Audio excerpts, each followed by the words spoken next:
시청자 여러분 안녕하십니까. 지금부터 전학현의 안보정론을 시작하겠습니다. 그래서 지금 수원지검, 이제 중앙지검에서 집중적으로 수사를 해왔고 수원지검에서는 몇 가지 사안을 수사했는데요.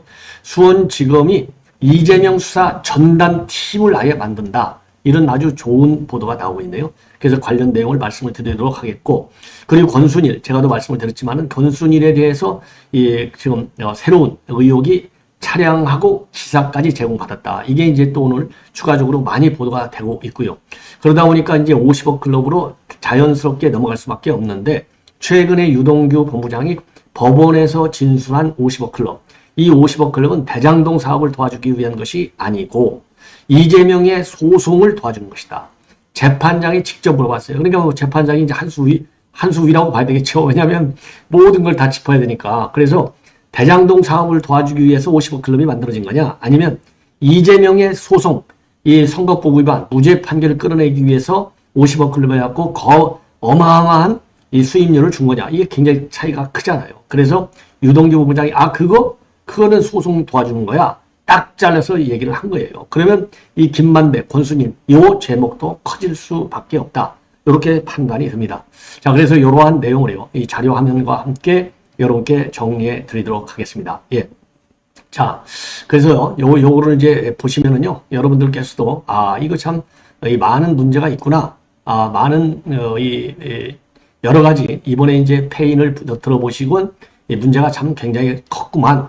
요런 점을 이제, 여러분들께서도 직접 한 번 더 느끼시지 않을까. 이렇게 생각이 듭니다.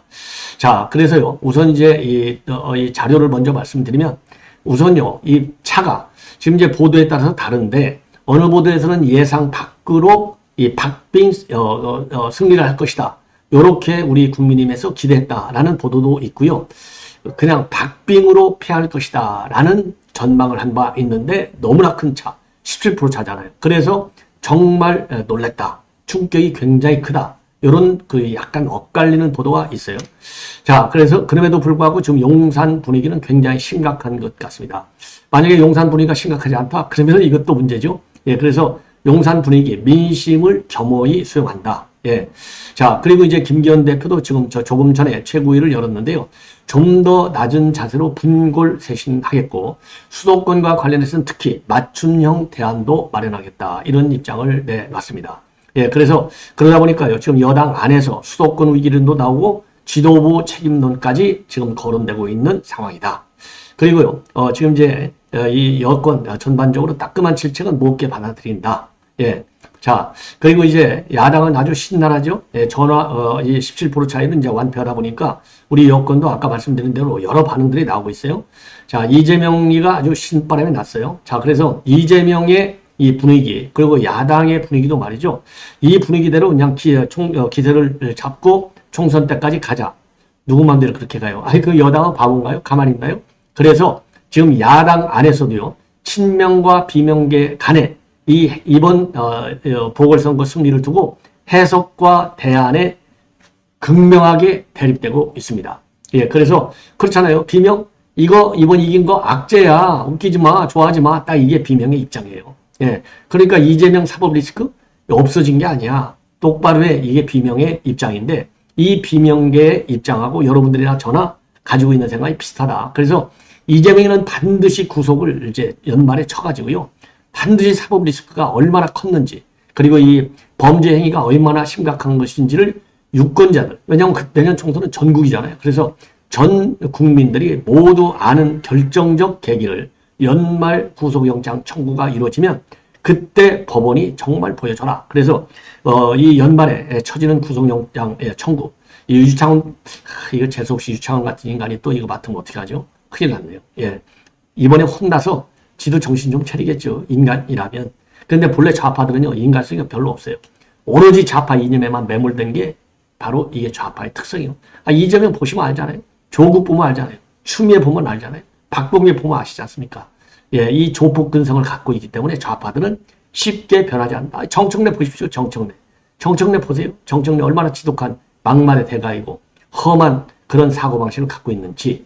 자, 그래서 이제, 지금부터 이제 하나씩, 용산 대통령실 참모들의 의견입니다. 자, 그래서 뭐, 이걸 보면은요, 우선요, 이렇게 되어 있어요. 우선, 강서 선거를 일반화시켜서 수도권 참패다. 그리고 여당, 여권 심판이다. 이거 동의할 수 없다는 겁니다. 왜? 전례적으로 강서는 굉장히 강한 야당세가 센 지역이고 지금 국회의원만 하더라도 무려 3명이 전부 다 야당으로 돼 있지 않느냐. 요걸 가지고 여권 심판론 그리고 수도권 참패론 요렇게 아주 단순 도식화시키는 것은 받아들이기가 어렵다. 저도 여기에 대해서는 아주 완전히 동의해요. 저도 이미 선거 끝나기 전에도 그랬잖아요. 아니 이거 하나 가지고 이 판 자체가 여기는 호남이랑 똑같은데 자 그러면 대구에서 한번 이번에 보궐선거 일어났다. 그 대구에서 일어났으면 내년 총선 안정론이 100%다. 이렇게 우리가 단순화시킬 수 있어요? 아니지 않습니까? 그래서 이번 선거는 이제 표차가 많이 난 거. 이거는 우리가 반성해야 돼요. 근데 진 걸 가지고 수도권 참패, 수도권 위기로 이렇게까지 나가는 것은 좀 지나치다. 이게 되겠고요. 자, 그래서 지금 이제 이 분위기가 이 총선 일반론으로 몰고 가는 것은 문제가 좀 있다. 다만 그럼에도 불구하고 조금 전에 말씀을 드린 대로 자 민심 가볍게 넘기기가 어렵기 때문에 민심은 겸허히 수용하겠다는 겁니다. 예. 자 그리고요 이제 이러다 보니까 자 이제 10월 말부터 대통령실 참모들이 이제 이직 그러니까 이제 뭐죠 사표를 내고 이제 퇴직을 하게 되는데 왜냐하면 내년 총선 준비 차원에서요. 이 일정에 차질이 있을 수 있느냐? 너는 무슨 소리냐? 그대로 밀고 간다. 예, 그대로 밀고 간다. 10월 하순 이후 차례로 이제 교체가 된다는 거예요. 그래서 일부 비서관하고 행정급 인사들은 10월 20일, 11월 10일 전후 그리고 수석급은 내년 총선 예비 후보 등록이 되는 12월 12일 전후 사퇴 방안이 검토되고 있다. 이게 별 큰 변화는 없다는 겁니다. 이 타임 스케줄에. 다만 이번 선거 패배로 여파로 인해서 교체 시기가 앞당겨지거나 또는 그 폭이 더 커질 수 있다는 그런 얘기도 나오고 있습니다. 자, 그리고요, 이제 참모진 쇄신, 국정기조의 전면적인 변화, 이런 목소리가 터져 나올 수 있다는 관측도 나오는데, 여기에 대해서 윤 대통령은 이미 여러 차례 얘기했잖아요. 정치적인 국면 전환이나 지지율 반등을 위한 인사는 하지 않는다. 그렇기 때문에 이번에도요, 변화를 요구하는 국민의 목소리를 수용하는 것하고, 인위적으로 국면을 전환하는 것하고는 다르지 않느냐. 다만 대통령이 고민에 깊이 빠질 수밖에 없다. 이런 얘기가 나오고 있고요. 그리고 이제 국정기조, 국민 소통 방식의 변화가 필요하다. 이런 지적과 관련해서는 윤 대통령이 홍범도 장군 지금 이전 논란, 내각과 참모진에게 얘기한 것은 제일 중요한 것은 이념이라고 했는데 틀린 말은 아니지만 이제 국민이 요구하는 민생 우선을 등한시한 것으로 비춰질 우려가 있기 때문에 이 대통령의 소통이나 참모들의 홍보 방식의 변화가 필요하다. 그래서 윤 대통령은 대선 캠페인 때 결단하면 행동하는 면모도 보였던 만큼 한번 지켜봐야 될 것이 아니냐. 이러한 이 분위기고요. 그 다음에 또 하나의 분위기는 이제 김행 지금 이 여가부 장관 후보자 임명을 강행할 것이냐 말 것이냐. 현재로서는 강행 분위기가 세다. 예. 왜냐? 임명하지 않을 정도의 흠결이 그렇게 크냐? 그건 아니라는 겁니다. 자, 그래서 일단은 국회에 청문 경과 보고서 송부를 요청할 가능성이 크고 현재로서는 만약에 국회에 요청한다. 그거는 이제 임명을 강행해야 한다는 얘기잖아요. 그래서 임명 강행 분위기가 세다. 다만 재송부 시한의 여당 내 기류에 따라서 상황이 조금은 가변성이 있다. 제가 보기에는요. 윤 대통령이 그동안에 강요 임명 그 흐름을 보면 김행 후보자 그냥 임명할 것 같아요. 그러나 여론은 심상치가 않다는 점을 대통령실에서도 알아야 될 것이고요. 여론은 우호적이지 않은 여론이니 그러니까 대통령이나 참모들이 결정적 흠결은 없잖아. 그 정도 의혹이야 뭐 우리가 어느 장관인도 장관인도 없었나? 문재인 때 장관들은 그보다 더 심한 흠결도 있었지만 문재인이도 그냥 임명해버렸지 않냐. 그래서 그런 거하고 비교하면 결정적 흠결은 없다. 이렇게 보지만 정치 상황이 그때하고 지금은 다르다라는 점을 이 청와대 대통령실에서도 분명히 알아야 될 것 같아요. 정치 상황이 어떻길래 내년 4월에 전쟁을 앞두고 있지 않습니까? 티끌만한 흠집도 보여서는 안 된다. 자, 그래서 지금 여권 일각에서 국민의 일각에서 나왔다고 하는 공석으로 두면서 이 자연스럽게 자진 지금 철회하는 그런 거를 뭐 이 기대하는 여당 내 분위기도 있다. 이렇게 지금 내 보도도 나온 바 있는데요. 베스트 옵션이 뭔지를 대통령실에서 심각하게 고민해야 할 것이 아닌가 하는 생각이 드네요. 자, 이렇게 이제 정리를 해서 대통령실 분위기 이렇게 말씀을 드렸고요. 이제 여당 왜 참패를 했는지 이 원인 분석이 정확해야 될 거 아니겠어요? 자, 그래서 큰 틀에서 보면 정부는 소통이 부정했고, 정부는 그 다음에 여당은 선거 전략이 부재다. 그래서 정부 소통 부재는 조금 전에 말씀을 드린 대로 지금 민생인데 갑자기 이념을 끌고 나온 거. 요게 좀, 이 소통, 국민과 그 다음에 정부와의 소통이 제대로 안 된 거 아니냐. 그리고 전략 부재는 아니, 강서 선거 하나 가지고 왜 당 전체가 여기에 올인하냐 이거예요. 그래서 판을 누가 키웠느냐? 여당이 더 키운 것이 아니냐 이겁니다. 요 지점에 문제가 있다. 그래서 여당이 이렇게 올인하고 판을 갖다가 당대당 선거 차원으로 그냥 보궐선거가 아니라 일개 강서구의 보궐선거 수준으로만 가야 되는데 완전히 무슨 전거 총선 주의하듯이 여당이 당력을 집중적으로 투입한 거 요것이 판을 키웠고 이렇게 판을 키우다 보니까 이 세게 결국은 17%나 차이로 지게 된 것이 아니냐. 예, 그래서 총선을 앞두고 그래서 지금 나오는 것이 지도부, 혁신, 총선 책임론. 예, 요런 얘기가 지금 나오는 겁니다. 예, 그래서 요와 관련된 지금 이 원인 분석, 여러 이제 언론을 제가 쭉 봤는데요. 여러 언론을 쭉 보니까 우선요, 본래는 박빙으로 실패하는 이런 거를 많이 생각했는데 그래서 졌지만 잘 싸웠다. 이렇게 대응을 하려고 했다는 거예요. 근데 이게 까보니까 17%로 진 거예요. 그래서 지금 할 말이 없는 겁니다. 할 말이. 예, 그래서 지금 이제 난리가 난 것이죠. 예. 자, 참 안타까운데. 예, 어쨌든 그러나 결과는 이미 떨어진 거 아니겠어요? 예. 자, 그래서 요거를 겸허히 받아들이고 이제 대응책을 강구하는 거가 이 문제인데 우선은 지금 이제 보도를 보면은 이게 뭐가 제일 크냐? 민심의 경고로 받아들여야 되겠다. 예, 그래서 불과 1년 만에 이렇게 지지율이 역전된 것은 결국 대통령과 여당에 대한 경고다. 예, 그래서 정부가 메워서 여당을 심판한 것이다. 그리고 또 국정 운영의 민생 경제보다 이념이 전면에 강조되다 보니까 외면을 받을 수밖에 없다. 예, 자, 그래서 적극적인 대안 제시와 노력이 미흡한 것이 아니냐. 이러한 지금 해석이 나오고 있습니다. 예.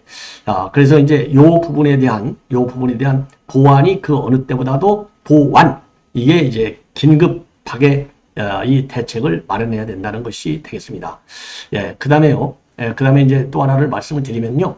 자, 그래서 요번에 이제 여러분께 요 도표를 보시면 요번 이제 표가 지난번 선거 때는 국민의힘이 17, 그 다음에 구청장 선거에서 민주당이 8개밖에 안 했어요. 그런데 2018년 때는 자유한국당은 서초 딱 한 군데 빼놓고 24곳이 민주당이 싹쓸이를 했습니다. 그런데 표를 비교해 보면 작년 지방선거 때 우리 국민의힘이 투표한 비율하고 거의 비슷하게 떨어지고 있다. 예, 이런 지금 보도가 나오고 있습니다.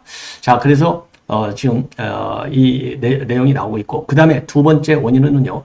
당규를 위배하면서까지 공천을 밀어붙인 거. 이게 국민들로부터 별로 공감대를 얻지 못했다. 예. 자, 그래서 뭐 공익제보자라고 그래가지고 공익제보자 때문에 지금 이제 선거를 하는데 그 사람을 갖다가 불과 몇 달 만에 바로 이 후보로 내놓은 거. 요것도 잘못됐다는 것이고요. 그 다음에 세 번째는 명분을 잃다 보니까 선거 전략도 부재하다. 그래서 일개 구청장 선거에 국민의힘이 당력을 총동원하면서 판이 커진 거. 판을 키운 거, 이거 잘못됐다는 거죠. 이런 의견은 이제 윤상현 의원과 김재원 의원이 내놓고 있는 것이고, 그 다음에 선거 전략 면에서의 실패의 원인은 김태우 후보가 말이죠. 화곡을 마곡으로, 빌라를 아파트로, 이 선거구, 이거 잘못됐다는 겁니다. 왜? 지금 선거 전문가들의 평가는 화곡동은 경제적 여유가 많지 않은 지방민들이 상경해서 세입자도 집단 거주하는 게 많은데, 그럼 세입자들이 볼 때 우리를 쫓아내려는 것이냐? 이렇게 해서 심판해야 되겠다. 이런 분위기가 많았다는 겁니다. 그래서 여당이 지역 특성이나 민심을 제대로 분석하지 않고 선거에 임한 단적인 사례가 이거 아니냐? 그 다음에는요. 사법 리스크에만 기댄 정무적 판단이 실패한 것이다.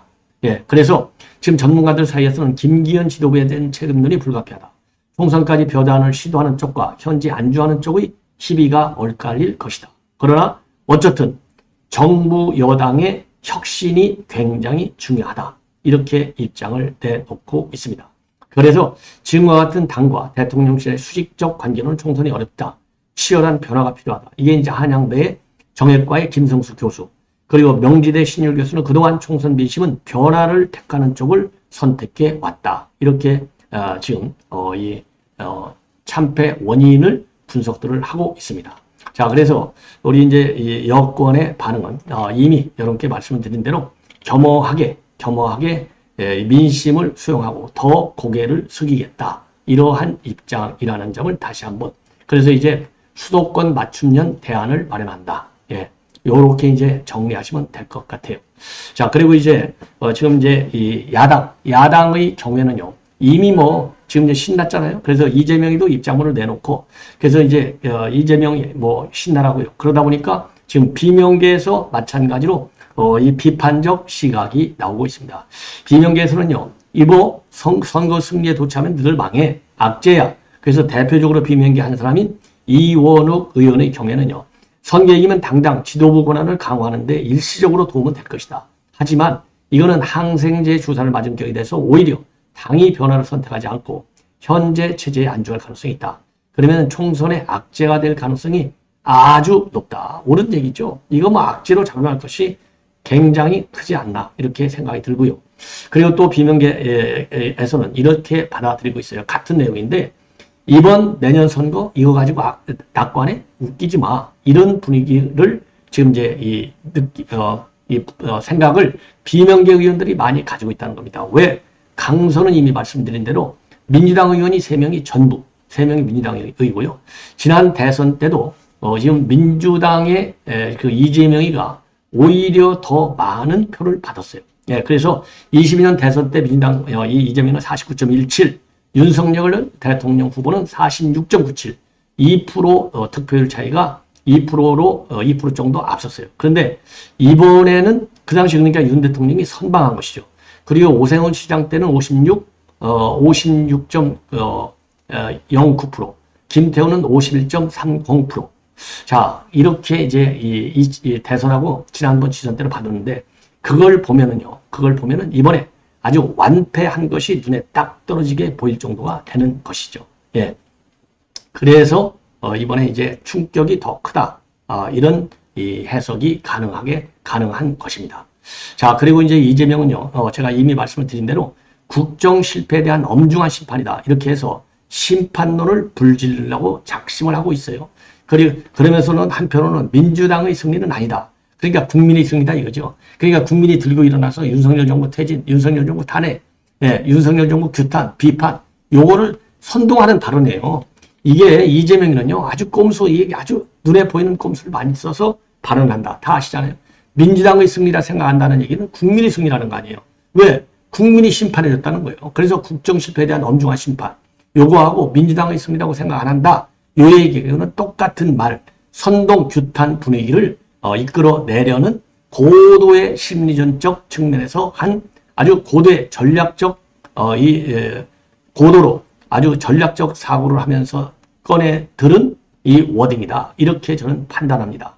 자, 그러면서 국민의 공복으로서 민생, 경제, 안전, 평화, 민주주의 회복에 사력을 다하겠다. 아니, 여기에 사력 다할 게 아니라요. 제대로 법의 심판이나 똑바로 받아라. 그리고 법의 심판을 똑바로 받으려면 일주일에 지금 3번 이상 법정에 나가야 되잖아요. 당 대표직을 내놓는 것이 민주주의 회복? 말로만 하는 게 아니라 진짜 민주주의 회복하냐? 아니면 사회민주주의냐? 요거를 분명히 해요. 포퓰리즘으로 가장된 민주주의를 지금, 그러니까 앞에다가 자유라는 말이 빠져 있잖아요. 이재명의 말은 잘 들어야 된다니까요. 자유민주주의 회복, 이러면 우리 헌법 가치를 지키겠다는 거예요. 그런데 자유라는 말이 없잖아요. 그냥 민주주의. 아니, 북한도 민주주의예요. 아니, 중국도 민주주의예요. 앞에가 수식어가 뭐예요? 사회민주주의잖아요. 사회민주주의. 우리하고 달라요. 인민민주주의. 북한 인민민주주의나 인민이 빠져 있어요. 여기 이재명에는 자유라는 말 빠졌잖아요. 요런데 우리가 속으면 안 된다는 겁니다. 그래서 이재명이는 아주 교활한 인간의 첨단을 걷고 있는 인간이에요. 예. 자, 그러면서 말이죠. 오로지 국민민복만 위해 경쟁하는 진정한 의미의 정치가 복원되도록 최선을 다하겠다. 진정한 의미의 정치 복원을 위해서는 1차적으로 죄인인 이재명이는 국립대학에 가 있어야죠. 안 그렇습니까? 예.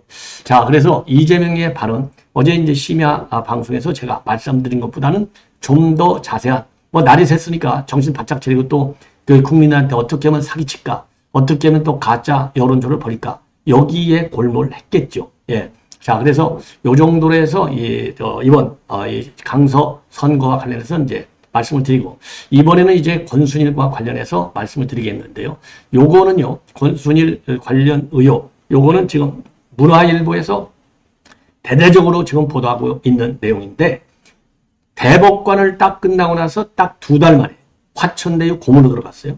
지금 여러분들 잘 아시다시피 지금 권순일의 경우에는 공직자 윤리법 위반 하나가 있고요. 그 다음에는 이 변호사법 위반 하나가 있어요. 그래서 지금 경찰에서 그동안에 수사왔는데 경찰 수사가 시원찮잖아요. 아니 뭐 압수수색 영장 하나도 제대로 청구하지 못하고 소환 한 번도 하지 못한 이러한, 그리고 뭐 김호수 검찰은 더더욱이 말할 필요도 없고, 네, 똑같은 인간들이잖아요. 똑같은 수사기관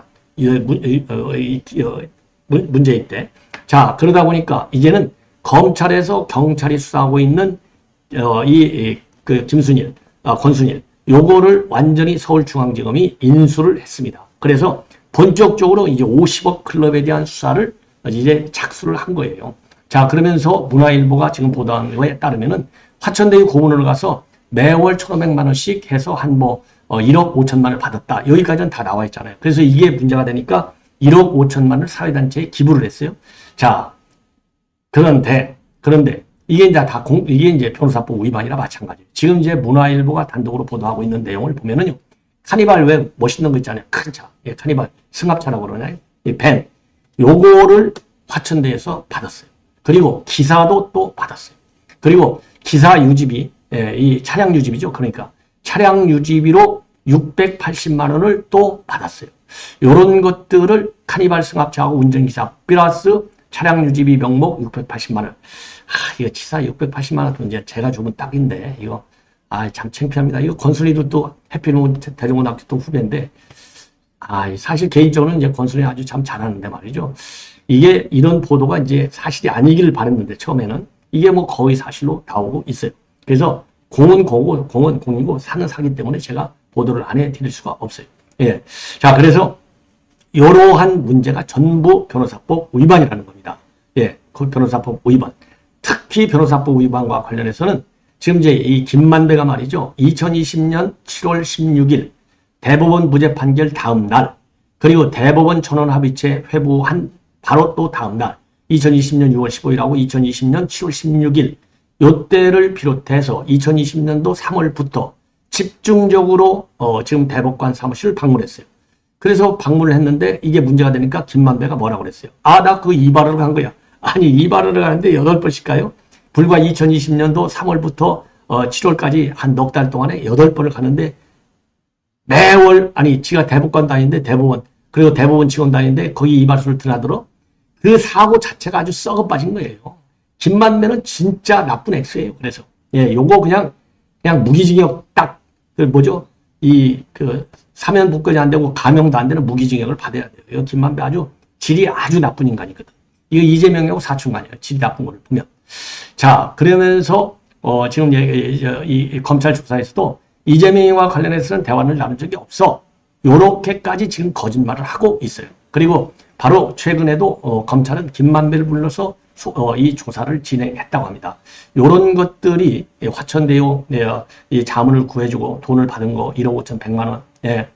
그리고 이제 이 기사 차량을 받은 거, 그 다음에 차량 유지비를 받은 거, 그 다음에 김만배하고 만나서 쏙싹쏙싹한 거, 이런 것들이 전부 다 변호사법 위반.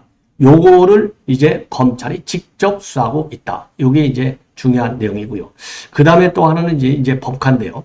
자, 지금 수원지검에서 수사를 하고 있는 게 지금 이제 형사 6부에서 수사를 하나 하고 있고, 공공수사부에서 또 수사를 하나 하고 있고, 방위사업, 그 다음에 산업기술범죄수사부에서 수사가 하나 있고, 요렇게 이제 세 파트에서 수사하고 있는데, 요 수사팀을 중심으로 해서 이재명이 수사팀을 이재명 수사를 전담하는 전담팀을 급히 지금 편성해서 가동 중에 있는 것으로 조선일보가 오늘 단독 보도하고 있습니다. 자, 이 얘기는 결국 뭡니까? 이제 연말까지 이제 수사를 제대로 빨리빨리 해가지고 추가적인 구속영장을 발부해야 될 거 아니겠습니까? 그러면 저 수사 진도가 빨리 나가야 되잖아요. 예, 요래서 지금 이제 문제 안 돼. 자, 요 대목에서 제가 죄송합니다. 지금 댓글을 보다 보니까 최도인 선생님은 전옥현님 부정선거도 얘기 안 하네요. 댓글 안 보나요? 되는데 내가 댓글 다 봅니다. 부정선거 얘기 어제요. 선거 얘기를 제가 서너 번 방송했어요. 이 최도인 선생님 같은 분은 나가주세요. 제가 이거 삭제하겠습니다. 이런 얘기를 보면은요, 제가 열이 받아서 방송을 할 수가 없어요. 이런 이 좌파 이 분탕질하는 인간들, 예. 이런 인간들은 이거 도저히 안 돼요. 제가 나중에 방송 끝나고 제가 삭제하겠습니다. 아니, 제 방송 보지도 하면서 저를 욕먹이는 거예요. 최도인의 남자인 것 같은데, 남녀를 불문하고 사실과 다르게 이 모욕적인 그런 수준의 댓글을 달리는 분은요, 제가 전부 삭제 조치를 합니다. 예. 차단 조치하겠어요. 아니, 제가 어제 부정선거, 아니, 국정원에서 그래서 부정선거 때문에 사전투표하지 말라. 이렇게까지 얘기하고, 그동안 저는 부정선거 자체를 부인하지는 않아요. 그러나 지금 일부 세력들이 얘기하는 부정선거의 그 결하고는 제가 조금은 다르다. 그건 인정한다. 그러나 부정선거를 제가 왜 안 다룹니까? 이런 이 모욕적인 이 댓글을 다는 분들은요, 대단히 죄송하지만 갑자기 제가 열이 받는데 절대로 댓글에 참여하지 마십시오. 예. 자, 그래서 이 김혜경 이 관련해서 말이죠. 예, 김혜경 관련해서 지금 수사팀을 확대해 나가는데, 갑자기 최도인 저런 인간들 딱 보니까 열받쳐가지고요. 예, 죄송합니다. 자, 그래서 이 법카 의혹과 관련해서는 공공수사부가 전담을 한다고 합니다. 그래서 이 법카는 세 갈래로 지금 수사가 진행되고 있는데, 하나는 이미 이 배소연 비서관의 법카, 이거 공범으로 되어 있잖아요. 근데 배소연이가 작년 9월에 기소되면서 이 김혜경 공소시효가 정지됐어요. 그래서 요게 이제 하나가 있고, 공직선거법 위반 혐의. 또 하나는요, 이 김혜경이도 경기도지사, 경기도의 법인까지도 썼어요. 요거 경기도에 손해 끼쳤잖아요. 배임 혐의. 요게 이제 아까는 이제 공직선거법 위반, 요거는 배임 혐의. 이게 두 건이잖아요. 여기에다가 이재명이가요, 김혜경의 법과 유형을 알고도 묵인했다. 이게 이제 권익위에서 최근에 검찰에 이첩했지 않습니까? 요렇게 해서 지금 법카 의혹만 하더라도 3건이 되어 있는데, 요거를 공공수사부가 지금 다루고 있는데, 이 수사, 그래서 요 의혹 빠르게 규명하겠다. 이런 입장이고요. 그 다음에 지금 두 번째는 이제 이 대북 송금 사건 중앙지검으로 이송했다가 다시 수원지검으로 넘어오는데, 요거는 지금 이제 형사 6부가 담당한다. 예. 그리고 방위사업부에서는요, 쌍방울 김성태와 관련된 이 횡령 문제, 이게 이제 이화영, 이재명하고 다 연결되잖아요. 횡령, 배임. 요거는 방위산업부에서 한다. 그래서 수사팀을 대대적으로 확대 편성 운영하겠다. 이러한 입장을 내놓고 있습니다. 자, 그 다음에는요, 이제 유동규 관련인데, 왜냐하면 이게 최근 뉴스인데요. 이게 이제 그 권순일 얘기를 하다 보니까 제가 추가적으로 여러분께 다시 리마인드 차원에서 보도를 해 드리는 겁니다. 그래서 최근에 말이죠, 이 정진상 재판에서 유동규 본부장이 폭로를 했어요. 다시 한번. 자, 검찰이 말이죠. 검찰이 유동규한테 뭐라고 물었느냐. 정진상 씨 등은 김만배에게서 당초 대장동 사업 지분 24.5%인 1,000억 원을 받기로 했다가 300억 원을 공제한 700억 원만 받기로 합의한 게 맞는, 유동규 본부장이 맞다. 그리고 그거 50억 클럽 멤버 6명에게 줄 돈을 제한한 것이다. 이렇게 딱 분명하게 50억 클럽이 있다는 것을 밝힌 겁니다. 그러니까 검찰이 다시 김만배가 이재명 소송 도와준 사람들이라고 하면서 50억 클럽에 돈을 줘야 한다고 말을 했느냐? 그러니까 유동규 본부장이 맞다. 이들 몫을 공제하고 700억 원만 받기로 한 부분을 정진상에게도 얘기했다. 이게 이제 700억 원이 내려가서 경비 빼고 428억 원이 되는 겁니다. 예. 그러니까 여기에 이제 정진상 변호인이 반발을 하는 겁니다. 공제된 300억 원이 이재명 소송을 도와준 인사들에게 줄 돈이었다는 내용은 오늘 이 재판에서 처음 나온 얘기다. 검찰이 근거도 없이 증인과 말을 맞추는데 악성 유도심을 하고 있다고 반발을 했습니다. 그러니까 재판부가 직접 개입을 하는 거예요. 직접 유동규 부모한테 재판부가 개입이 아니라 이제 묻는 거죠. 직접. 당연히 재판부가 무슨 말이라도 다 질문하고 지적하고 의견을 얘기할 수 있지 않습니까? 300원을 주는 이유가 이재명 소송을 도와줬기 때문이냐, 아니면 재장동 사업을 도와줬기 때문이냐, 이걸 물어요. 그러니까 유동규 부장이 6명 중엔 50억 클럽, 이재명의 소송과 더불어서 인맥 관련, 그리고 언론 관련 도움을 준 분들도 있다. 그런데 이재명의 공직선거법 위반 사건을 무죄 취지로 파기환송한 대법원 판결이 나온 2020년 7월 이후 공제액이 300억 원으로 확정됐다. 이게 굉장히 중요해요. 무죄 판결이 나니까 300억 원으로다가 딱 50억 클럽을 딱 규정한 거예요. 그러니까 이거는 이 소송 도와준 거에 대가가 맞죠. 그렇죠? 만약에 무죄가 아니고 유죄가 떨어졌으면 300억 원이 날아갈 수 있는 거 아니에요? 근데 무죄가 떨어지니까 아이고 너희들 수고했어. 내가 50씩 나눠줄게. 이거 아닙니까? 요 발언이 무지하게 중요합니다. 유동규 본부장 이 발언. 자, 그래서 이게 이 무죄 판결을 주도한 권순일. 이게 아까 말씀드린 거고 다 이어지는 내용이 되겠습니다. 자, 참고적으로 50억 클럽 멤버는 이 권순일, 그 다음에 김수남, 최재경 전 민정수석, 박영수, 곽상도 이런 법조인들 하고요. 딱 유일하게 언론인 홍선근 머니투데이 미디어그룹 회장 요 6명으로